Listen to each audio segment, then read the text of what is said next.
सुख देकर पुण्य समाप्त, दुख देकर पाप समाप्त। देखिए, सुनिए डॉक्टर श्याम सुंदर पराशर जी की यह अनमोल कथा। आज की इस कथा में भक्तों आप लोगों को समता का महत्व समझाया जाएगा। समभाव, सुख और दुख में एक समान भाव रखना ही हमारे वेदों शास्त्रों में कहा गया है और यही सच्चे साधु का लक्षण भी है। तो इन सब मार्मिक कथाओं का, इन सब मार्मिक दृष्टांतों का आज की इस कथा में आप लोग अवलोकन करेंगे। तो ध्यान से आज की कथा को सुनिए और प्रेम से बोलिए श्री राधे राधे। भाई रुपया आपका है, आपने 1 करोड़ जमा किया है और 2-2, 4-4 लाख रोज निकाल रहे हो, तो जब तक रुपया है आपको मिलेगा, बैंक मना नहीं करेगा। तुम्हारा पैसा है, चाहे जितना निकालो। और ये भी तो ध्यान रखो कि आपका खाता खत्म हो रहा है भाई, बैलेंस खत्म हो रहा है। तो एक ही उपाय है कि निकाल रहे हो तो जमा करने का भी ध्यान रखो। जिस पुण्य के बल पर आपको यह यश मिल रहा है, प्रतिष्ठा मिल रही है, तो अब ऐसा भी पुण्य कुछ बीज ऐसा डालते जाओ ताकि वो खाता खत्म ना हो जाए। किसान जब फसल काट के लाता है तो इतना पर्याप्त अनाज उसके घर में भर जाता है कि खूब प्रेम से खाए, परंतु वो निश्चिंत होकर खाने में ही मस्त नहीं रहता। जो फसल खेत से कट गई है, घर में आ भी गई है, फिर भी वो खेत में हल चला करके नया बीज बोने में लग जाता है ताकि ये फसल जब तक खत्म हो तब तक नई फसल दूसरी तैयार हो जाए। और पड़ा पड़ा खाता रहेगा, जब फसल खत्म हो जाएगी जो थी पूंजी, तो फिर क्या करेगा। उसी प्रकार जिस पुण्य के बल पर आपको धन संपत्ति वैभव मिला है, उसी पुण्य का और भी बीज बोते जाओ ताकि वो खत्म ना हो जाए। और कोई जीवन में कष्ट आ रहा है तो जान लो कि आपका कोई पाप कट रहा है, तो आपको खुश होना चाहिए कि पाप कट जाए, अच्छा हुआ, हम शुद्ध हो जाएंगे। गाना बहुत सरल है, दुख में तड़फो मती, सुख में फूलो मती। कहना तो सरल है, पर दुख में व्यक्ति विचलित न हो और सुख में व्यक्ति का अहंकार न बढ़े, उसका एक ही उपाय है कि हमेशा याद रखे, दुखे सती पापम क्षीयते।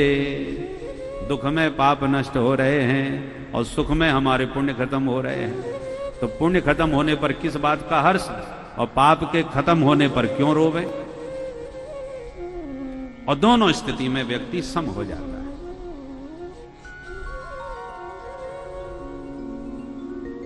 इसलिए आपका उद्यम, आपका पुरुषार्थ काय के लिए होना चाहिए? धर्म के लिए और मोक्ष के लिए। मनुष्य शरीर भगवत प्राप्ति के लिए मिला है, खाने पीने कमाने के लिए मात्र नहीं है। पेट भरना तो जीव जंतु जानवर सब जानते हैं भाई। जानवरों के कई बच्चे होते हैं, क्या वो अपने बच्चों का पेट नहीं भरते? वही सीख, वही उद्यम आपने कर लिया तो कौन सी विशेषता आपने की। बड़े भाग्य मानुष तनु पावा, इतनी महिमा इसकी है, क्या विशेषता है इसमें? क्योंकि यही जीवस्य तत्व जिज्ञासा, तत्व को यह जीव जान सकता है। इसलिए मनुष्य जीवन का उद्देश्य वही होना चाहिए। महाराज आप किस तत्व की बात कर रहे हो? तत्व किसे कहते हैं? सूत जी महाराज तत्व की व्याख्या करते हैं, वदन्ति तत्तत्त्वविदः तत्त्वं यद ज्ञानमद्वयम् ब्रह्मेति परमात्मेति भगवान इति सप्यते।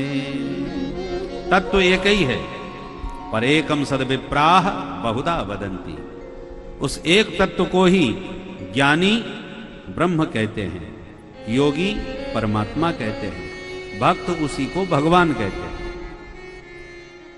ज्ञानियों का वह ब्रह्म है, योगियों का वह परमात्मा है और भक्तों का वही भगवान है। तो क्या ब्रह्म में, परमात्मा में, भगवान में कोई अंतर होता है क्या? बोले नहीं, वैसे तो कोई अंतर नहीं है, पर फिर भी थोड़ा अंतर तो है। वो कैसे? ध्यान दें।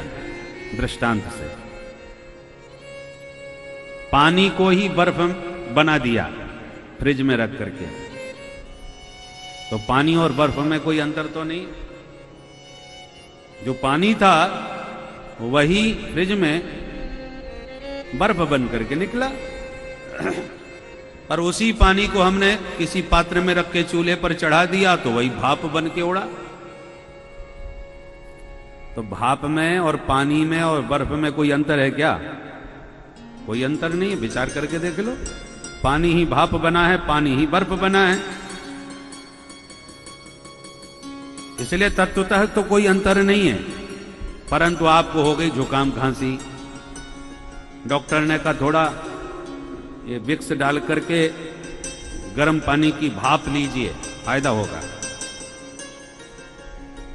तो भाप लेने के लिए कहा गया जुकाम खांसी में, और आपको अग्नि की व्यवस्था नहीं मिल पाई, भाप नहीं ले पाई, आपने लेके बर्फ ले ली, बर्फ खा ली। बोलो फायदा होगा कि नुकसान? और आप तर्क देखो, वस्तु तो एक ही है साहब, भाप में और बर्फ में पानी में क्या अंतर है? चीज तो एक ही है। अरे एक ही चीज तो है, पर लेने के देने पड़ जाएंगे आपको। भाप का परिणाम अलग होगा, बर्फ का स्वरूप अलग है, पानी का स्वरूप अलग है। एक होने पर भी इसे रोटी भी बनती है, पराठे भी बनते हैं, पूड़ी भी बनते हैं। अब आपने भंडारे में पूड़ियां खिलानी चालू करी तो प्राय लोग बोले साहब हम तो रोगी आदमी हैं, आजकल तो बिल्कुल बंद है ये पूड़ी वगैरह पक्का भोजन, दो सूखे फुलके मिल जाएं तो पा सकते हैं। और सबको रोटी खिलाई तो कुछ लोगों का मूड खराब। मथुरा के चौबे बोले साहब फुलका खाने आए हैं तुम्हारे यहाँ? अरे माल छन्ने दो, वो पूड़ी में आनंद ले रहे हैं। कोई कहता नहीं हमको तो पराठे ज्यादा अच्छा लगते हैं।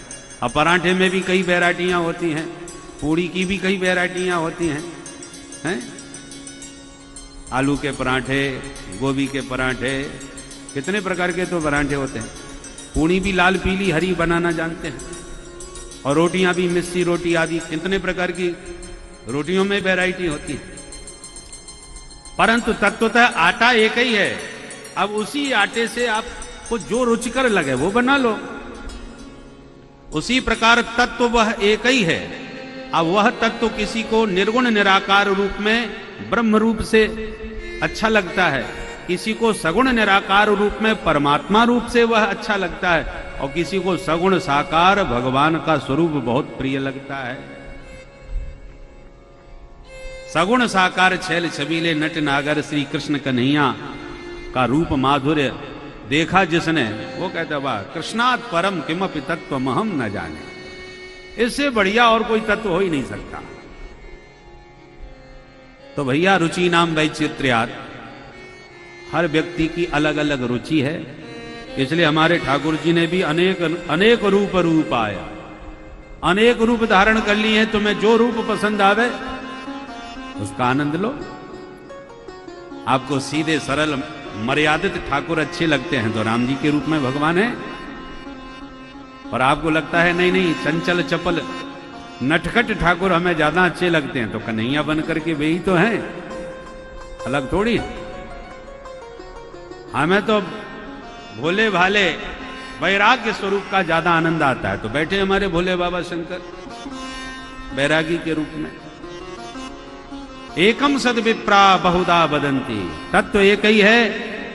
पर जैसे भाई मिठाई खाने का, भाई दिवाली का मौका है, मिठाई खाने चलो, तो मिठाई की दुकान पर पहुंचे, आपने कहा हमें मिठाई चाहिए, तो वो पूछेगा कौन सी, रबड़ी चाहिए, बर्फी चाहिए, रसगुल्ला चाहिए, मोहन भोग चाहिए। अब मिठाई कितनी प्रकार की होती है। आपने कहा यदि मिठाई शब्द कहा तो वो चक्कर में पड़ जाएगा कौन सी खिलाऊं। अब जब खाना चालू किया तो कोई रबड़ी खा रहा है, कोई रसगुल्ला खा रहा है, कोई इमरती खा रहा है, और सब अपनी अपनी मिठाई की तारीफ कर रहे हैं। साहब रबड़ी का जवाब नहीं। दूसरा कहता है अरे रस भरी जलेबी खा के तो देख, रबड़ी भूल जाएगा। अब सब मिठाई खा रहे हैं पर अपना अपना दावा सिद्ध कर रहे हैं, मेरी मिठाई सबसे ज्यादा जोरदार है, इस जैसा स्वाद किसी में नहीं है। मधुराधिपतेरखिलम मधुरम। उसी प्रकार परमात्मा एक ही है? वो तत्व एक ही है। स्वाद की दृष्टि से वो अनेक रूप में व्यक्त हो गए। ये सौभाग्य हम ही सनातन धर्मियों के पास है, जो इतनी वैरायटियां ठाकुर जी की हमारे पास उपलब्ध है। जो चाहो उसका स्वाद लो। और जगह ये सुविधा नहीं है, मन लगे या न लगे, जो है बस उसी में मन लगाना है और उसी की उपासना करनी है। इसलिए भगवान ने अनेकानेक रूप धारण किए।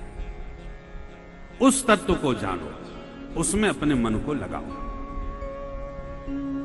जब उस तत्व को जान लोगे तो भिद्यते हृदय ग्रंथि छिद्यन्ते सर्व संशया क्षीयन्ते चास्य कर्माणि दृष्ट एवात्मनीश्वरे। उस तत्व का बोध होते ही हृदय की सारी अज्ञान ग्रंथियां खुल जाती हैं, संशय भ्रम सब मिट जाते हैं और सारे कर्म बंधनों से जीव को छुटकारा मिल जाता है। इसलिए उसको जानना जीव का परम लक्ष्य होना चाहिए। उसे नहीं जाना तो सब कुछ जान के भी कुछ नहीं जाना।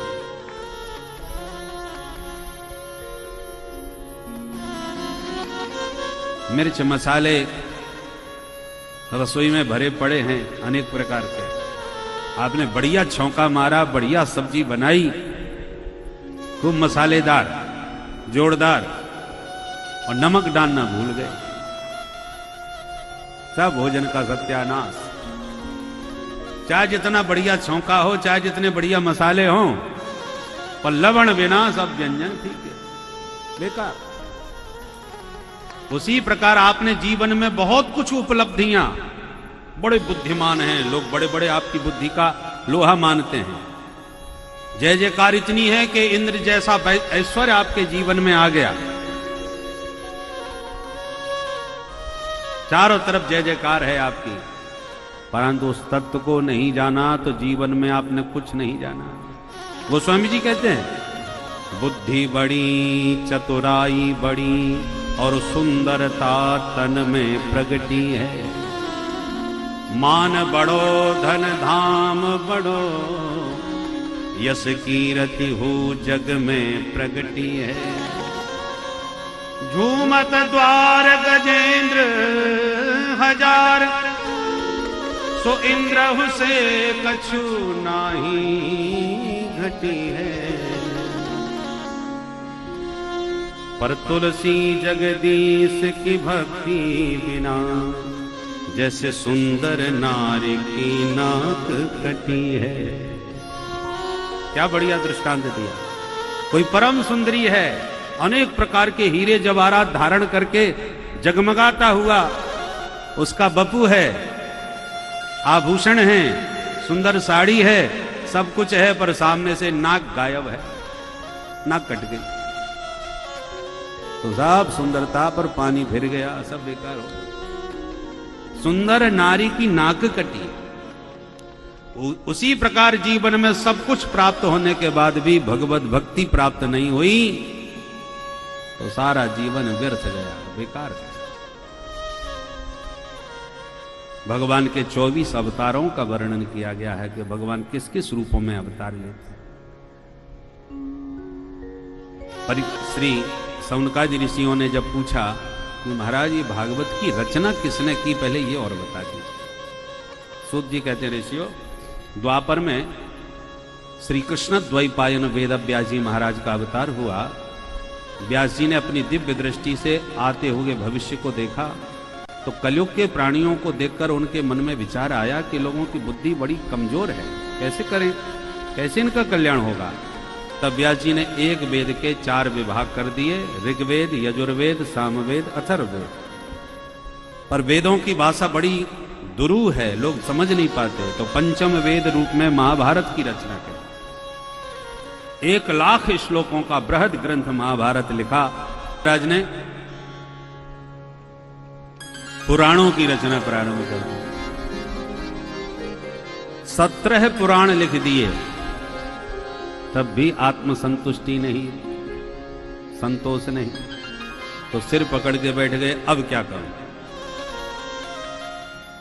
सोच ही रहे थे कि इतने में देवर्षि नारद जी पधारे। नारद जी को देखते ही तुरंत व्यास जी महाराज ने दंडवत प्रणाम किया, पूजन किया। पूजया मास विधिवत नारदम सुर पूजितम। अभ्यर्चन करके व्यास जी महाराज ने जब स्वागत किया तो नारद जी ने प्रश्न किया, अरे पाराशर जी, आप ऐसे परेशान क्यों बैठे हो?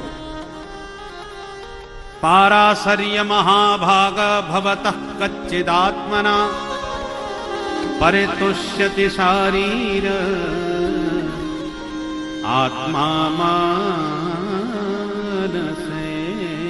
भवान्। पराशरस्यापत्यम पुमान पाराशरः, पराशर ऋषि के पुत्र हैं, इसलिए व्यास जी को पाराशर कहा गया। कि व्यास जी महाराज क्या बात है, आप कुछ परेशान क्यों बैठे हो? व्यास जी ने कहा, नारद जी महाराज, मैंने बहुत कुछ लिखा, कलम तोड़ दी, इसके बाद भी मन को न जाने पूरी तरह से संतुष्टि नहीं मिल रही, मन पूरी तरह प्रसन्न नहीं। तो श्री नारद उवाच, नारद जी कहते हैं, सुनो व्यास जी, ग्रंथ तो आपने एक से एक जोरदार लिखे हैं, लेखनी आपकी गजब की है, पर कहीं कहीं आपने अपनी गजब की लेखनी में भ्रामक वाक्य भी लिख दिए, जिससे लोग अर्थ का अनर्थ लगाने लग गए हैं। जैसे पशुन आलभेत, अमुक यज्ञ में अमुक पशु का बलिदान कर दो। लोग हिंसक तो वैसे ही थे, आपके वचनों का प्रमाण पत्र और मिल गया, व्यास जी ने लिखा है, देखो फलाने पशु का बलिदान होना चाहिए, तो और ज्यादा वो हिंसक बन गए। जबकि आपका उद्देश्य हिंसा में नहीं था, आपका वचन का जो तात्पर्य था वो तो निवृत्ति परक था, पर लोगों ने प्रवृत्ति में अर्थ लगा दिया। जैसे एक सज्जन बीड़ी बहुत पीते थे, चेलाओं ने गुरुजी से शिकायत कर दी, गुरुजी ये बीड़ी बहुत पीता है। गुरुजी ने बुलाया अकेले में और कहा, भाई तुम्हारी शिकायत मिली है, तुम धूम्रपान करते हो, हमारे आश्रम में ये सब वर्जित है। तो चरणों में गिर के बोला, गुरुजी आपसे झूठ नहीं बोलूंगा, गुरु से कपट नहीं करना चाहिए, मैं बचपन से पीता हूं और आदत इतनी बुरी पड़ चुकी है कि लाख कोशिश करके भी छूट नहीं रही। मैंने स्वयं प्रयास किया पर छूटती ही नहीं। तो गुरुजी को लगा, इसकी आदत कैसे छुड़वाऊं, ईमानदारी से इसने स्वीकार तो कर ली है गलती। तो गुरुजी को लगा कि एकदम तो ये छोड़ेगा नहीं, क्योंकि बिगड़ गई है आदत। तो बोले, बेटा एक काम कर, कल रविवार है, हम तुम्हें रविवार की छूट देते हैं। रविवार के दिन जितना मर्जी आवे खूब प्रेम से बीड़ी पियो, और खबरदार किसी और बार में मैंने तुझे पीते हुए देखा तो मुझे वचन दो, दूसरे किसी भी बार में आप हाथ नहीं लगाओ। तो चेला ने विचार करके कहा, अच्छा ठीक है गुरुजी, पक्की रही, अन्य किसी भी बार में मैं हाथ नहीं लगाऊंगा बीड़ी से, परंतु रविवार को नहीं छोड़ूंगा। अच्छा ठीक है, सौदा पक्का हो गया, बात पक्की हो गई, अकेले की बात। परंतु गुरुजी चले गए बद्रीनाथ की यात्रा पर, और जैसे ही रविवार आया तो जो अभी तक छुप के पीता था वो सरेआम पीने लग गया। अब रोकने टोकने वाला कोई है क्या? गुरुजी को तो पता ही है, गुरुजी ने तो छूट दी ही है, तो खुलेआम पीने लगा। चेलाओं ने कहा, क्यों रे तू बीड़ी पी रहा है, वो भी सरेआम? आने दो गुरुजी को। चेला बोला, कह देना गुरुजी से, गुरुजी ने खुद हमसे कहा है कि बेटा रविवार को बीड़ी जरूर पीना चाहिए। गुरुजी ने कहा है, हो ही नहीं सकता। बोले, आपकी सौगंध खाता हूं, गुरुजी ने कहा है मेरे से। अरे भाई, गुरुजी ने कहा है तब तो आज से हम भी पिया करेंगे। तो जो बिल्कुल नहीं पीते थे वो भी चालू कर दिया उसने। तो अर्थ का अनर्थ हो गया कि नहीं? भाई गुरुजी का उद्देश्य तो ये था कि इसकी आदत छूटे, तो 7 दिन में 1 दिन पिएगा तो धीरे धीरे वो 1 दिन की आदत भी छोड़ देगा, एकदम छोड़ नहीं सकता। इसलिए कहा था, उद्देश्य तो गुरुजी का ये था, पर अर्थ उसने क्या किया? अनर्थ क्या किया कि जो नहीं पीते थे उनको भी चालू कर दिया। गुरुजी ने कहा है तो हम भी पिएंगे। उसी प्रकार जो मूल बात है वो किसी उद्देश्य से कही गई है, पर लोग उस उद्देश्य को समझे बिना तमाम उसके अनर्थ कर डालते हैं। कल हमारे शुक्ल भैया बता रहे थे इसी विषय के बारे में।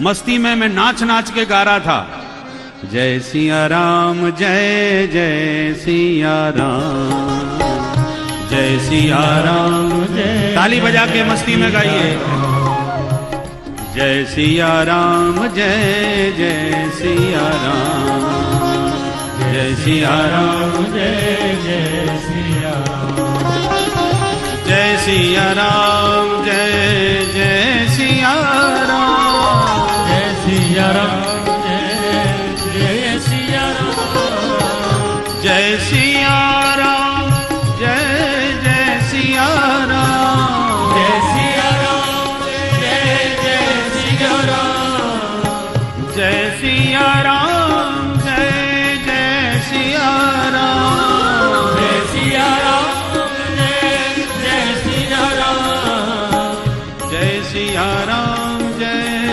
जय सिया राम, जय सिया राम जय जय सिया राम, जय सिया राम जय जय सिया राम, जय सिया राम जय जय सिया, हरि बोल, जय सिया राम जय जय सिया राम, जय सिया राम जय जय सिया राम, जय सिया राम जय जय सिया राम, जय सिया राम जय जय सिया राम, जय सिया राम जय जय सिया राम, जय सिया राम जय जय सिया राम, जय सिया राम जय जय सिया राम, जय सिया राम जय जय सिया राम, जय सिया राम जय जय सिया राम, जय सिया राम जय जय सिया राम, जय सिया राम जय जय सिया राम, जय सिया राम जय जय सिया राम, जय सिया राम जय जय सिया राम, जय सिया राम जय जय सिया राम, जय जय सिया राम, जय जय सिया राम, जय जय सिया राम, जय जय सिया राम। नारद जी कहते मैंने इतना मस्त होकर के कीर्तन किया कि मेरे कीर्तन से प्रसन्न होकर साक्षात श्री हरि प्रकट हो गए और प्रसन्न होकर के मुझसे कहा, वत्स तुम बड़े मस्ती में डूब करके मेरे नाम का कीर्तन कर रहे हो, ऐसी कीर्तन करते रहो और मेरे नाम का प्रचार प्रसार करके जीवों को इस भव सागर से पार करने का प्रयास करो। ये वीणा हम अपने कर कमलों से तुम्हें प्रदान करते हैं,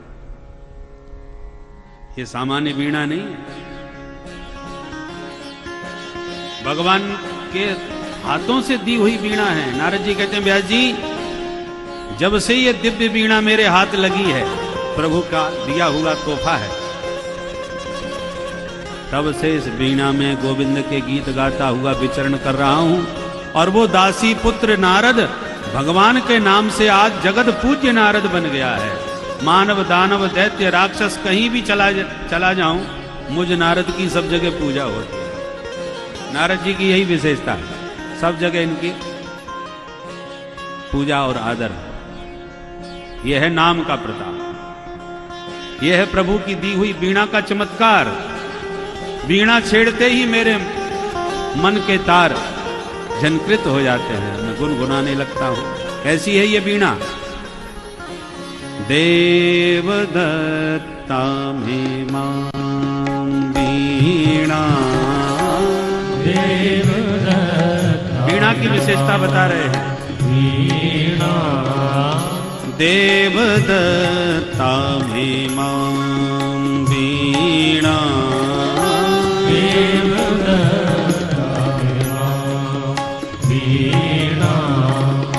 स्वर ब्रह्म विभूषिता, स्वर ब्रह्म विभूषिता देवदत्ता में मां वीणा देवदत्ता में मां वीणा मूर्छयित्वा हरि कथा गायमान चराम्यहम् मूर्छयित्वा हरि कथा गायमान चराम्यहम् गायमान चराम्यहम् देवदत्ता में मां वीणा देवदत्ता में मां वीणा निरे ग अमरे ग निरे ग मदनि सारे धनि ग मगरे स मगरे स देवदत्ता में मां वीणा सा सानि ग मगरे स देवदत्ता में मां वीणा सानि दानि द पद म निरे स देवदत्ता में मां वीणा निरे ग अमरे ग निरे ग मदनि सारे धनि ग मगरे स मगरे स सा सानि द मगरे स सानि दानि द पद म निरे स देवदत्ता में मां वीणा स्वर ब्रह्म विभूषिता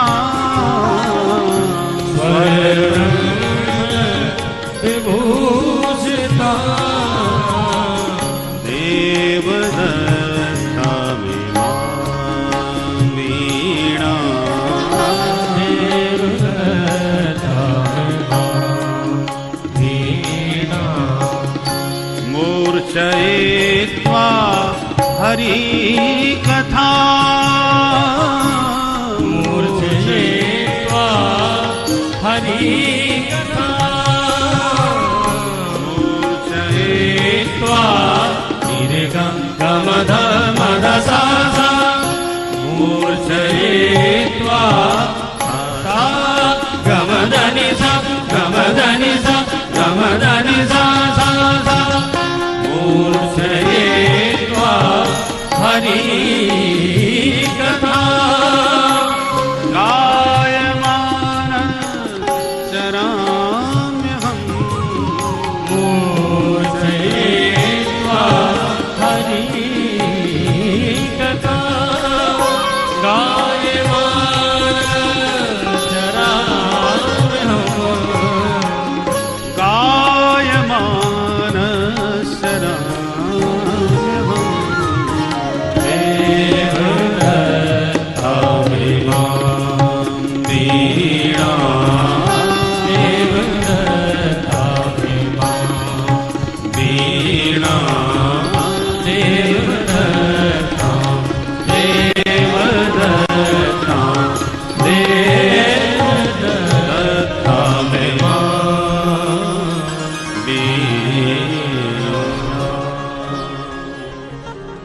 नारद जी वर्णन कर रहे हैं कि व्यास जी महाराज इमाम वीणाम देवदत्ताम, ठाकुर जी के कर कमलों से यह वीणा मुझे दी गई है जो स्वर ब्रह्म विभूषित है। स्वर किसे कहते हैं? स्वयं यो राजते नादः सस्वरः परिकीर्तितः। जो नाद, नाद माने ध्वनि, जिस ध्वनि का श्रवण करते ही आपका मन आनंद से भर जाए, प्रमुदित हो जाए, उसका नाम है स्वर। स्वर समस्त प्रकृति में समाया हुआ है। फिर भी ऋषियों ने अनुसंधान करके संगीत के 7 स्वर प्रकट किए। संगीत के 7 स्वर कौन कौन से हैं? षडज, ऋषभ, गंधार, मध्यम, पंचम, धैवत और निषाद। ये 7 स्वरों के नाम हैं जिनको संक्षिप्त रूप में हम सारे ग म प ध नि बोल देते हैं। नीचे से ऊपर की तरफ स्वर को ले जाने का नाम है आरोह। ऊपर से नीचे उतरने का क्रम जो है उसको कहते हैं अवरोह। आरोह अवरोह। सारे ग म प ध नि सा सा नि ध प म ग रे सा। ये आरोह अवरोह शुद्ध 7 स्वर है। इनमें 4 कोमल हैं, 1 तीव्र है, तो सब मिला के हो जाते हैं 12 स्वर। 7 शुद्ध, 4 कोमल, 1 तीव्र। और इन 12 स्वरों से ही सारे राग रागनियों का निर्माण होता है। संगीतकारों ने अनुसंधान करके इन्हीं, जैसे व्याकरण के 14 सूत्र से समस्त पाणिनि व्याकरण तैयार हो गया, उसी प्रकार संगीत के इन 12 स्वरों से समस्त राग रागनी तैयार हो गए। अब रागों की भी जाति होती है, औड़व जाति, संपूर्ण जाति, साड़व जाति। मौसम के राग अलग होते हैं, समय के राग अलग अलग होते हैं। सुबह का राग अलग है, दोपहर का अलग है, शाम का अलग है, रात्रि के अलग है।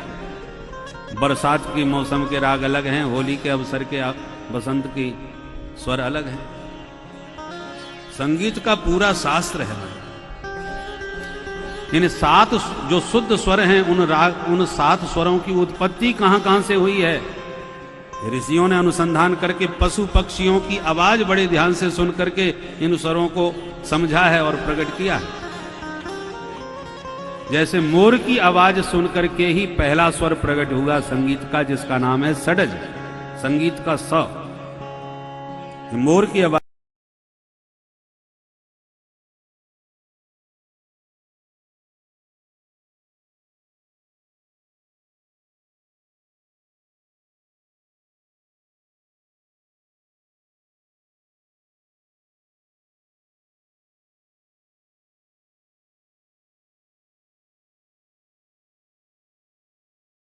हमारे वेद शास्त्र अध्यात्म के साथ साथ ज्ञान और विज्ञान के भी विशेष संगम थे।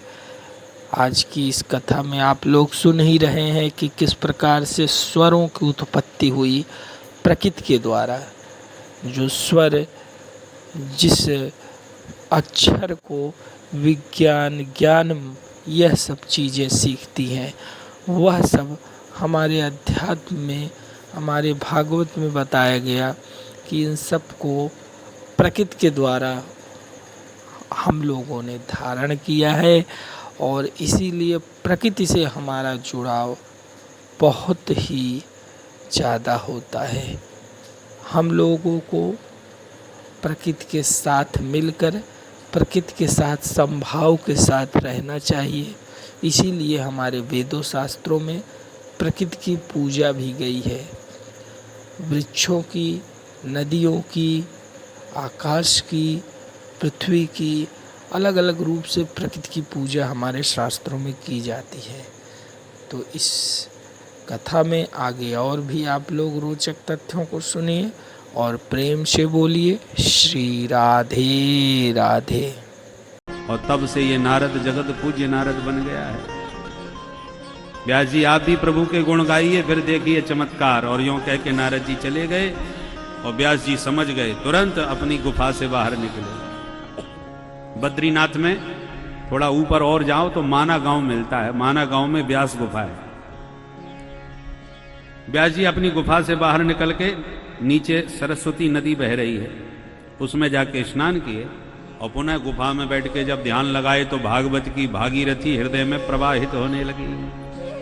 व्यास जी ने गाना प्रारंभ किया और गणेश जी ने लिखना चालू किया। सामने ही गणेश गुफा है। व्यास जी गाते हैं और गणेश जी लिखते जाते हैं। और देखते देखते श्रीमद् भागवत के 18,000 श्लोकों की यह पुण्य संहिता प्रकट हो गई। बोल भागवत भगवान की जय। व्यास जी इस पावन ग्रंथ का दर्शन करके गदगद हो गए। विचार किया ये पवित्र परमहंसों की संहिता है, सबसे पहले किसी परमहंस को ही सुनानी चाहिए। किसे सुनाऊं? तो अपना पुत्र सुखदेव याद आ गया। उससे बड़ा परमहंस कौन होगा, पर कहां ढूंढने जाऊं?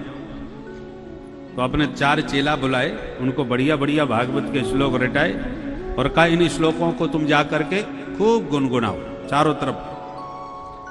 तो चारों तरफ फैल गए चेला।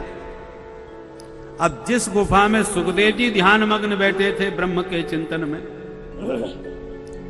वहीं पर एक व्यास जी का शिष्य गुनगुनाता हुआ पहुंच गया, मस्ती में गाया, वरहापीडम नटवर वपु कर्णयो कर्णिकारम बिभ्रदवास कनक कपिसं वैजयन्ती क्षमाला रंध्राण वेणु रधर सुधया पूरयन् गोप वृंदै वृंदारण्यं स्वपदरमणं प्राविशद गीत कीर्ति।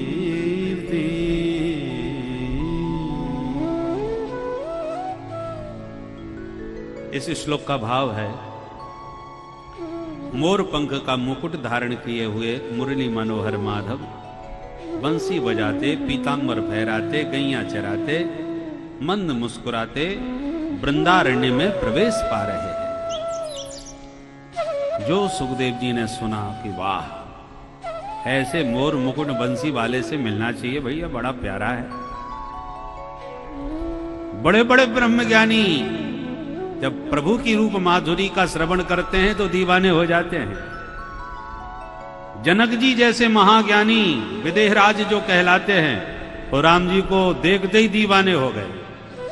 कहते हैं गुरुजी, इन्हीं बिलोकत अति अनुरागा, इन्हीं बिलोकत अति अनुरागा, इन्हीं बिलोकत अति अनुरागा, इन्हीं बिलोकत अति अनुरागा।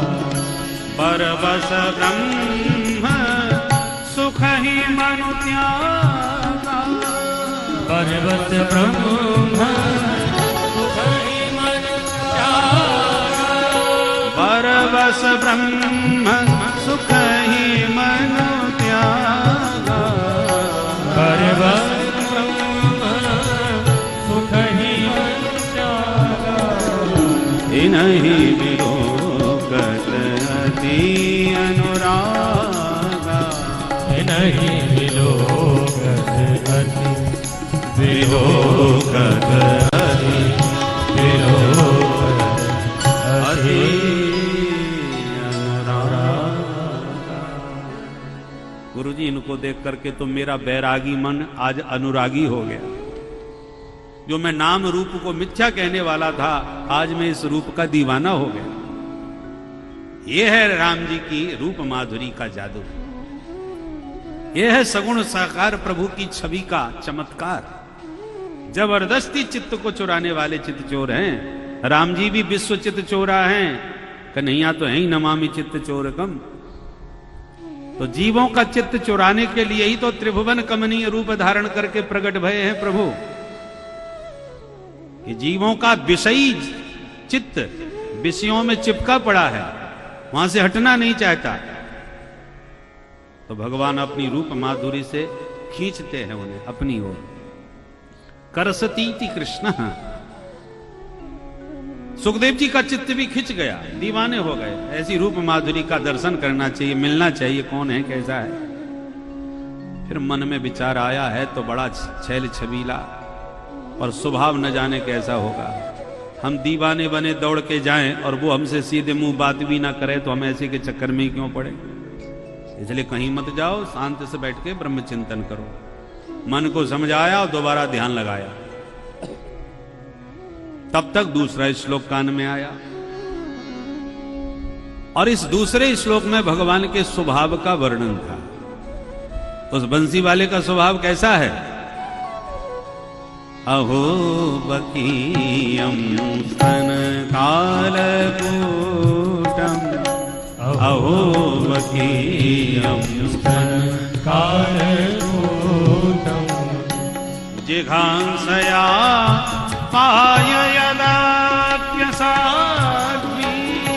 जिघांसया पाय यदाप्यसाध्वी, लेभे गतिं तातृचितां ततोऽन्यं, लेभे गतिं तातृचितां ततोऽन्यं, कं वा दयालुं शरणं व्रजेम, कं वा दयालुं शरणं व्रजेम, अहो बकीयं गमधनि धनि गम गम गम गम गस, अहो बकीयं स्तन कालकूटं, गमधनि गम गमधनि धनि गम गम धनि सग धनि गम गम धम गम गस, अहो बकीयं स्तन कालकूटं, जिघांसया पाय यदाप्यसाध्वी, जिघांसया पाय यदाप्यसाध्वी, सग सनि सनि धनि धम धम गम ग सग गम धनि सा गम धनि सा गम ग सनि धम गम धनि सा गम धनि सा गम धनि सा, जिघांसया पाय यदाप्यसाध्वी, लेभे गतिं तातृचितां ततोऽन्यं, लेभे गतिं तातृचितां ततोऽन्यं, कं वा दयालुं शरणं व्रजेम, कं वा दयालुं शरणं व्रजेम, कं वा दयालुं शरणं दयालुं शरणं दयालुं शरणं व्रजेम। इसका भाव यह है कि अहो बकीयम, इयम बकी। कितने आश्चर्य की बात है। ये बकी, बकी माने पूतना, पूतना जैसी महापापनी राक्षसी जो भगवान को अपने स्तनों में जहर लगा के पिलाना चाहती है। जिघांसया, हंतुम इच्छा, भगवान को जहर पिला के मार डालना चाहती थी, पर भगवान ने उसके पापों पर ध्यान नहीं दिया। भगवान बोले बुरी भली जैसी भी हो मेरी मौसी लगती है, और मौसी का मतलब होता है माँ जैसी, और मौसी ने काम भी माँ जैसा ही किया है। अभी तक मैया यशोदा दूध पिलाती थी, आज मौसी जी दूध पिलाने आई हैं, तो काम तो माँ जैसा ही कर रही हैं।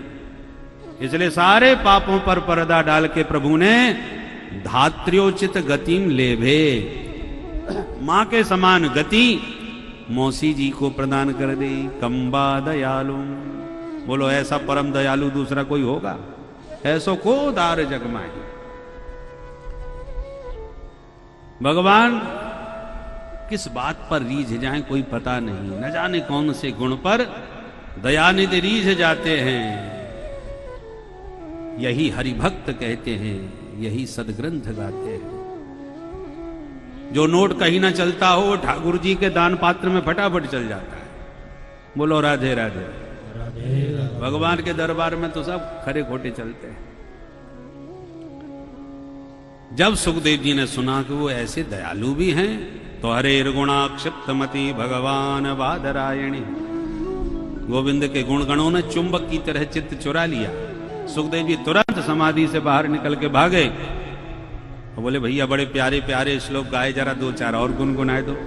चेला बोला गुरुजी ने दो ही सिखाए, हमने तुम्हें सुना दिए, अब ज्यादा सुनने का मन हो तो चलो हमारे गुरुजी के पास, ले चलो भैया। भाग के आए, व्यास जी के चरणों में प्रणत होके कहा, प्रभु ये प्रसाद मुझे भी मिलेगा क्या? व्यास जी ने तुरंत पुत्र को हृदय से लगाया।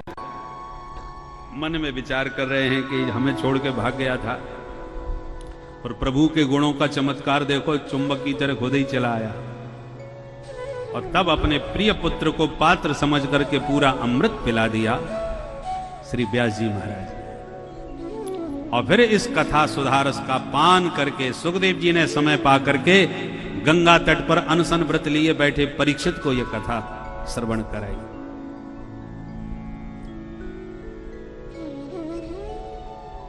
सूत जी कहते हैं, जब श्री सौनक जी ने कहा, सूत जी महाराज,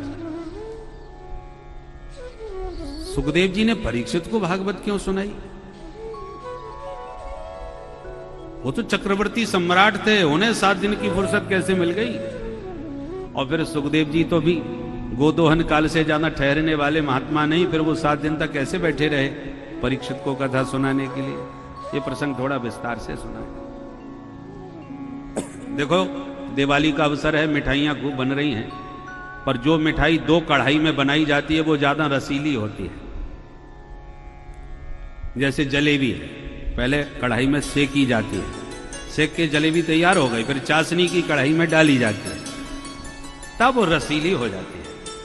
रसगुल्ला है, पहले सेका जाता है, फिर चाशनी की कढ़ाई में दूसरी में डाला जाता है, तो रस भरा हो जाता है?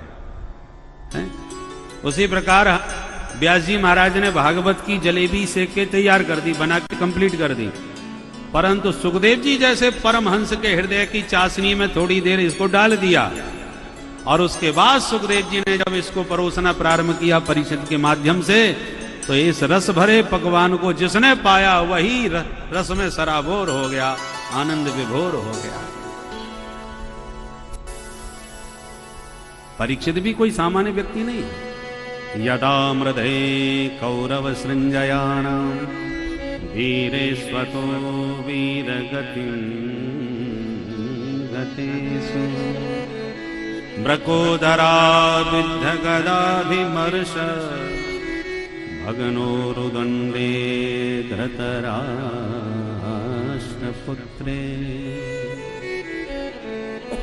महाभारत के युद्ध में जब सब कौरव मारे गए, अंतिम युद्ध में भीमसेन ने दुर्योधन की जंघा को तोड़ दिया और घायल छोड़ दिया, और विजय का शंख बजा करके पांडव अपने शिविर में जाने लगे। भगवान बोले, अरे आज तो विजय महोत्सव मनाएंगे हम लोग, धूमधाम से युद्ध जीत लिया हम लोगों ने। तो भगवान उन्हें कहीं अन्यत्र ले गए, पर पांडवों की सैया जो शिविर में थी उस पर द्रौपदी के बेटा आगे सो गए।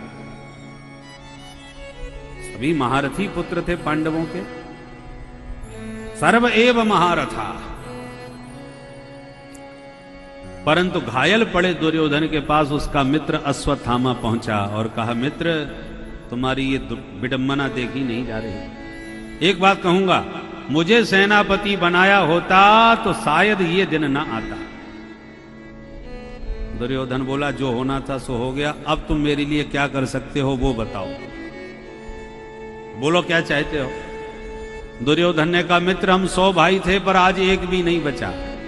इससे भी बड़ा कष्ट इस बात का है कि दुश्मन मेरे 5 भाई थे पर एक भी नहीं मरा, 5 के 5 सुरक्षित है। इन 5 में से तुम एक को भी मार सके तो मुझे मरते मरते बड़ा चैन मिलेगा। दुष्ट व्यक्ति मरते मरते नहीं सुधरता, मर रहा है फिर भी कह रहा है बस एक और मर जाए कोई। अश्वत्थामा ने कहा, मित्र तुम्हारा नमक खाया है, तुम्हारी ये इच्छा पूरी जरूर करूंगा। चल दिया और काकुलु कन्याय से अर्धरात्रि पर पांडवों के शिविर पर हमला किया, परंतु पांडव तो थे ही नहीं शिविर में, पांडव पुत्र सो रहे थे। उन्हीं को 5 पांडव समझ के 5 का सिर काट लिया। भाग कर आया, मित्र दुर्योधन तुम एक सिर मेरे से मांगे थे, देखो 5 का सिर काट के लाया। विश्वास नहीं हुआ दुर्योधन को, जब ध्यान से देखा तो दुर्योधन पहचान गया, अरे अभागे ये पांडव नहीं पांडव पुत्र हैं, इन बच्चों को मार के तूने हमारे वंश में पानी देने वाला भी नहीं छोड़ा। इन बालकों से मुझे क्या बैर था, मेरा बैर उन 5 पांडवों से था। दुखी होके दुर्योधन तो चल बसा पर अश्वत्थामा डर के भगा कि अब पांडव मुझे जीवित नहीं छोड़ेंगे। इधर प्रातः होने पर जब द्रौपदी को अपने पुत्रों का समाचार मिला तो चीत्कार कर उठी, माता शिशूनां निधनं सुतानां निशम्य घोरं परितप्यमाना। करुण क्रंदन द्रौपदी कर रही हैं। सुन करके गांडीव उठाया अर्जुन ने और कहा, देवी द्रौपदी दुखी न हो, जिस दुष्ट ने ये दशा हमारे बच्चों की है, मैं प्रण करता हूं कि उसे तुम्हारी आंखों के सामने मृत्यु दंड दूंगा। और गोविंद के रथ में बैठ के अर्जुन ने पीछा किया, भागते हुए अश्वत्थामा को पकड़ लिया, रस्सियों में जकड़ लिया, घसीट के ले जाने लगे। भगवान बोले, पकड़ के कहां ले जा रहे हो, मारो इसको अभी। अर्जुन बोले, नहीं, द्रौपदी के सामने मारूंगा, मैंने उसे वचन दिया है।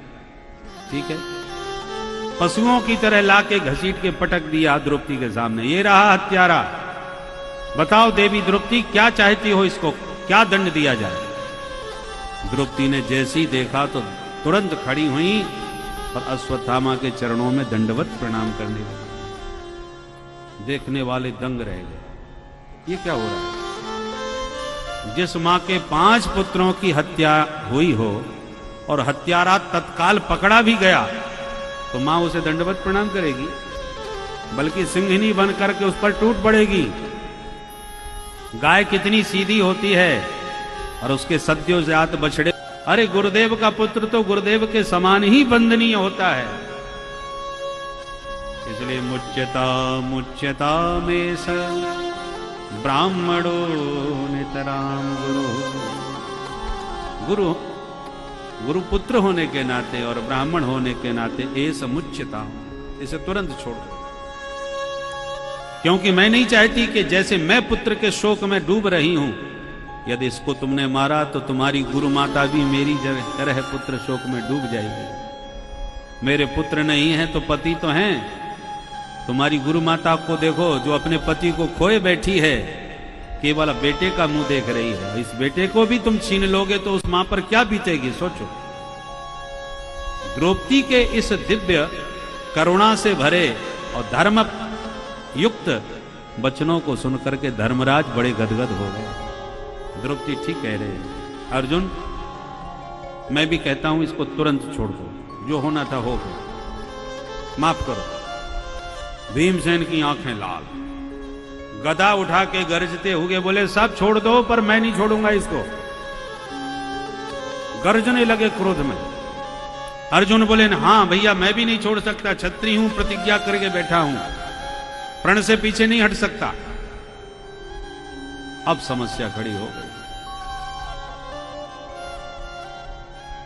द्रौपदी युधिष्ठिर जी कहते हैं कि छोड़ दो, और भीम और अर्जुन कहते हैं किसी हालत में हम नहीं छोड़ेंगे। अब बोलो, मार दिया जाए कि छोड़ दिया जाए। अर्जुन भगवान के पास हाथ जोड़ के बोले, प्रभु ये तो बड़ी समस्या खड़ी हो गई, अब आप बताइए हम क्या करें।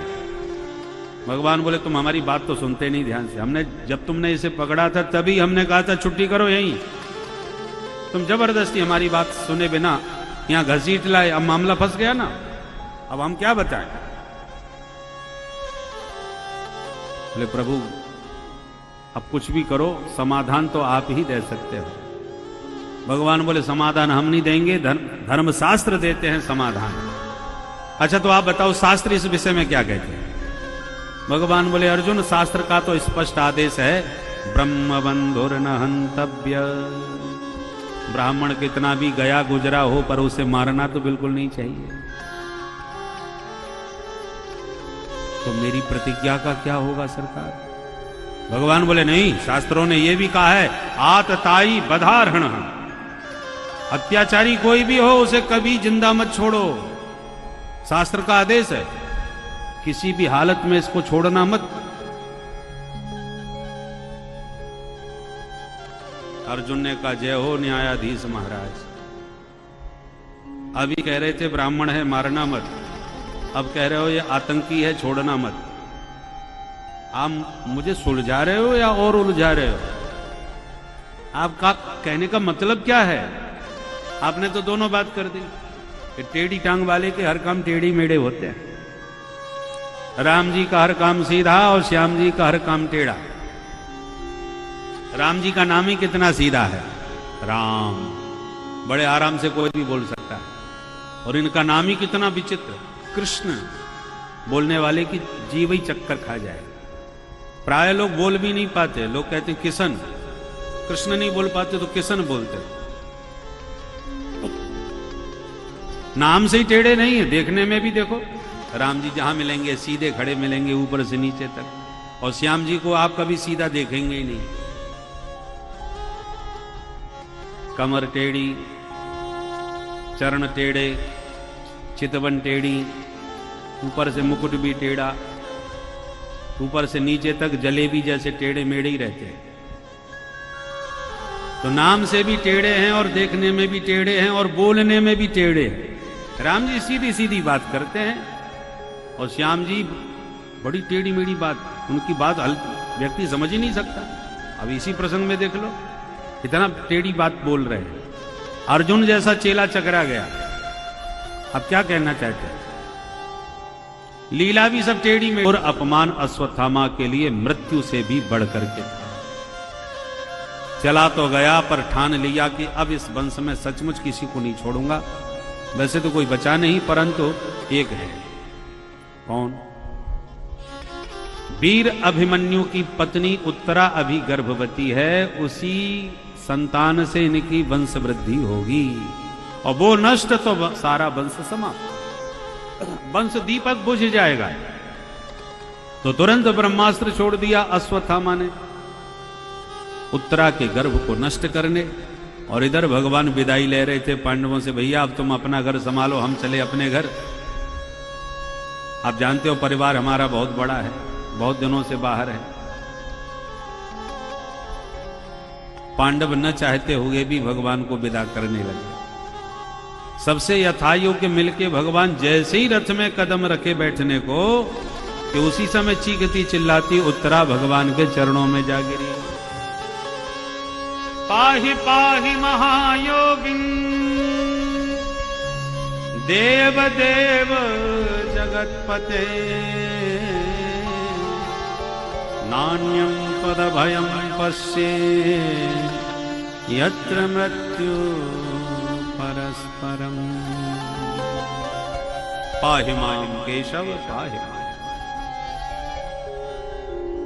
ये तेज पुंज मुझे भस्म करने को आ रहा है, मैं रहूं या न रहूं, पर मेरे गर्भ में जो शिशु है उसकी रक्षा कीजिए प्रभु, नहीं तो ये कुरुवंश उसके साथ समाप्त हो जाएगा। भगवान ने पलक झपकते देर नहीं लगाई, अंगुष्ठ मात्र रूप बना के तुरंत देवी उत्तरा के गर्भ में प्रविष्ट हो गए। ब्रह्मास्त्र को भगवान ने शांत किया और गर्भस्थ शिशु की रक्षा करी। गर्भ में बैठे परीक्षित ने अपनी नन्ही नन्ही आंखों से माधव की वह छवि को निहार करके अपने हृदय में उतार लिया। भगवान पुनः प्रकट होकर के मुस्कुराए, देवी अब तो कोई कष्ट नहीं है। उत्तरा महारानी के तो आनंद का ठिकाना नहीं रहा, किन शब्दों में प्रभु को धन्यवाद दें। प्रभु चलने लगे, पर दौड़ के कुंती मैया ने चरण पकड़ लिए। भगवान हाथ पकड़ के बोले, बुआ जी उल्टी गंगा मत बहाओ, मैं तो आपका भतीजा हूं, तो प्रणाम तो मुझे करना चाहिए। कुंती मैया बोली, कन्हैया मैं भतीजे को प्रणाम नहीं कर रही, मैं अपने भगवान के चरणों में प्रणाम कर रही हूं। आप केवल मेरे भतीजे नहीं, और एक प्रार्थना करती हूं प्रभु, ये थोड़ी देर के लिए आप ये बुआ बुआ कहना बंद करो। क्यों?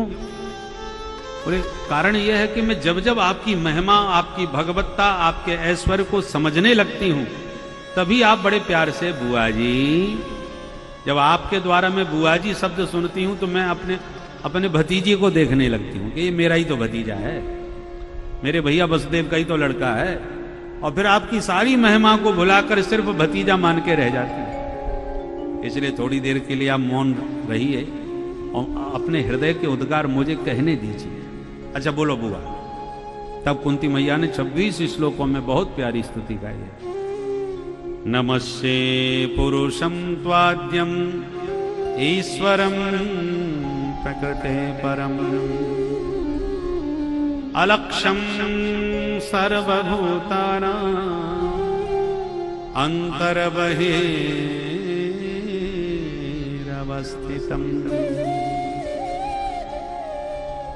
मायाजवनिकाच्छन्नम् अज्ञाधोक्षजमभ्ययम्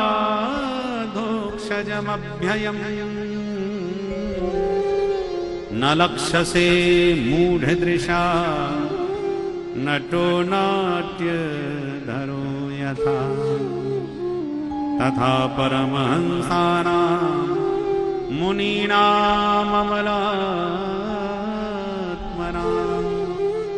भक्तियोगविधानार्थं कथं पश्येमहि स्त्रियः कृष्णाय वासुदेवाय देवकी नंदनाय च नंदगोपकुमाराय गोविंदाय नमो नमः। बहुत ही प्यारी स्तुति है। श्रीमद् भागवत का जो स्तुति प्रसंग है उसमें बहुत दिव्य भक्तों के भाव भरे रहते हैं और सप्ताह के कथानक क्रम में स्तुतियों के गंभीर विषय में प्रवेश करना थोड़ा कठिन होता है। भाव से भरा है। कुंती मैया के भाव वचन सुन के भगवान बड़े गदगद हो रहे हैं। कुंती मैया कहती है मेरा प्रणाम सर्वेश्वर प्रभु के चरणों में है, जो सबके हृदय में, सबके बाहर, भीतर और बाहर सब जगह रहते हुए भी अलक्षम सर्वभूतानाम अंतर्बहि अवस्थितम। मैं तो इतना ही जानती हूं कि मेरे भैया वसुदेव, भाभी देवकी के आप बेटा हो, नंद गोप कुमार बन के ब्रज में क्रीड़ा किए हो, इससे ज्यादा मैं आपको क्या समझ पाऊंगी। बड़े बड़े महात्मा आपको नहीं जान पाए। उन परमहंसों के हृदय में भक्ति रस का संचार करने के लिए ही आपका प्रादुर्भाव हुआ है प्रभु, पर मेरे ऊपर आपकी विशेष कृपा है। देवकी के 6 बच्चे कंस ने मार दिए, आपने नहीं बचाए। और इस बुआ के आपके 5 बेटा थे, पर 5 में से एक को भी आंच नहीं आने दी आपने। कितनी बड़ी कृपा है मेरे ऊपर। अब आप मुझे छोड़ के अपने घर जा रहे हो तो अवश्य जा सकते हो, रोकूंगी नहीं तो, पर जाने से पहले एक वरदान मुझे देते जाओ। कहो बुआ। मूल विपदः सन्तु नः सस्वत तत्र तत्र जगद्गुरु। हे जगद्गुरु, हे द्वारकानाथ, बस एक ही वरदान दो कि जब तक इस कुंती का जीवन रहे तब तक जीवन भर सदा संकट पर संकट आते रहे, विपत्ति पर विपत्ति बनी रहे। भगवान बोले बुआ जी आप होश में तो हो, ये आप क्या विचित्र वरदान मांग रही हो। दुनिया के लोग सत्यनारायण की कथा भी बचवाते हैं तो सबसे पहले मांगते हैं सुख संपत्ति घर आवे, कष्ट मिटे तन का। दुनिया तो यही मांगती है और आप विपत्ति मांग रही हो। बुआ आपको विपत्ति से क्या मिलेगा? तो कुंती मैया कहती है भवतो दर्शनम यत् स्यात् यासु विपत्सु भवतो दर्शनम स्यात्। यानी विपत्तियों में मुझे आपके दर्शन खूब होते हैं। जब विपत्ति आती है तो हम आपको पुकारते हैं और आप हमारी आर्त पुकार सुनते ही दौड़े हमारे पास आ जाते हैं। तो जो विपत्ति आपसे मिला दे और जो सुख समृद्धि आपको हमसे दूर भगा दे, तो मैं चाहूंगी कि सदा मेरे सिर पर विपत्ति ही बनी रहे ताकि आप मेरे पास बने रहो। भगवान बोले बुआ ये बात है तो सारे कार्यक्रम स्थगित, हम कहीं नहीं जाएंगे, आपके पास ही रहेंगे। और भगवान ने द्वारका यात्रा स्थगित कर दी और बुआ का हाथ पकड़ के उनके भव्य भवनों में प्रविष्ट हो गए। बोलो भक्त वत्सल भगवान की। और एक दिन रात्रि में सब सो रहे थे और बड़े भैया युधिष्ठिर जी सिर पकड़ के रो रहे थे। भगवान बोले बड़े भैया अब तो आप सम्राट बन चुके हैं, सारे शत्रुओं का दमन हो चुका है, फिर आप दुखी क्यों हैं, परेशान क्यों हैं? धर्मराज युधिष्ठिर जी कहते हैं द्वारकानाथ जिनको मैंने मारा और जिनको मार करके सिंहासन को स्वीकारा, वो मरने वाले कोई पराये नहीं थे, सब मेरे ही परिवार के थे, सगे संबंधी थे। मैं जब भी कोई उपलब्धि जीवन में प्राप्त करता था तो जिन परिजनों के बीच में बैठ के उस उपलब्धि का उत्साह पूर्वक हम उत्सव मनाते थे, आज मैंने महाभारत जैसा युद्ध जीत तो लिया, पर उत्सव किसके साथ बैठ के मनाऊं? क्योंकि जिनके साथ उत्सव मना था वो तो मैंने खो दिए। युद्ध की विभीषिका किसी के हित में नहीं होती। हारने वाला तो सब कुछ खो ही देता है, जीतने वाला भी बहुत कुछ गंवा देता है। कारगिल का युद्ध हमने जीता, पर कितने अपने वीर सैनिकों को शहीद करने के बाद, ये तो अंतिम परिणाम होता है। जब कोई विकल्प न बचे तब युद्ध होता है। मैंने इस सिंहासन के लिए ही तो अपने बंधु बांधवों का वध कर दिया इस युद्ध में। भगवान छात्र धर्म का बहुत उपदेश देके समझाने का प्रयास किए, पर कुछ समझ में नहीं आया। तो प्रातः होने पर भगवान पितामह भीष्म के पास पहुंचे, जो सरसैया पर समर भूमि में सो रहे लेटे हैं। पांडवों ने जाके किया प्रणाम। पितामह भीष्म ने नेत्र खोल के देखा तो गोविंद पर दृष्टि गई तो गदगद हो गए। प्रभु आप आ गए, एक अंतिम निवेदन मेरा सुन लीजिए। मैं आपकी ही प्रतीक्षा कर रहा था, बहुत प्रतीक्षा करा के पधारे हो प्रभु, तो थोड़ी सी प्रतीक्षा मैं भी आपसे करवाना चाहता हूं। क्या? सदैव देवो भगवान प्रतीक्षता कलेवरम यावदेदं विनोम्यहम् प्रसन्नः सारुणलोचनो लसन् मुखाम्बुजो ध्यान पथश्चतुर्भुजः।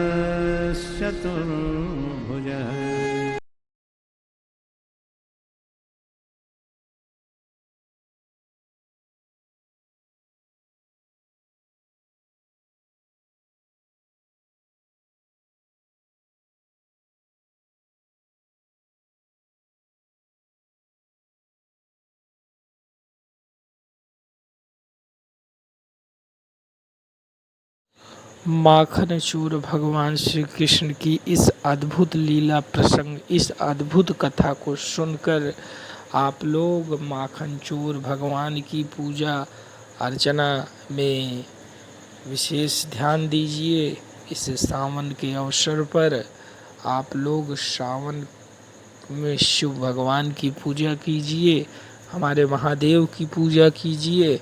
और इसके साथ ही कल आप लोगों को आज नाग पंचमी का भी विशेष आप लोगों को हार्दिक शुभकामनाएं।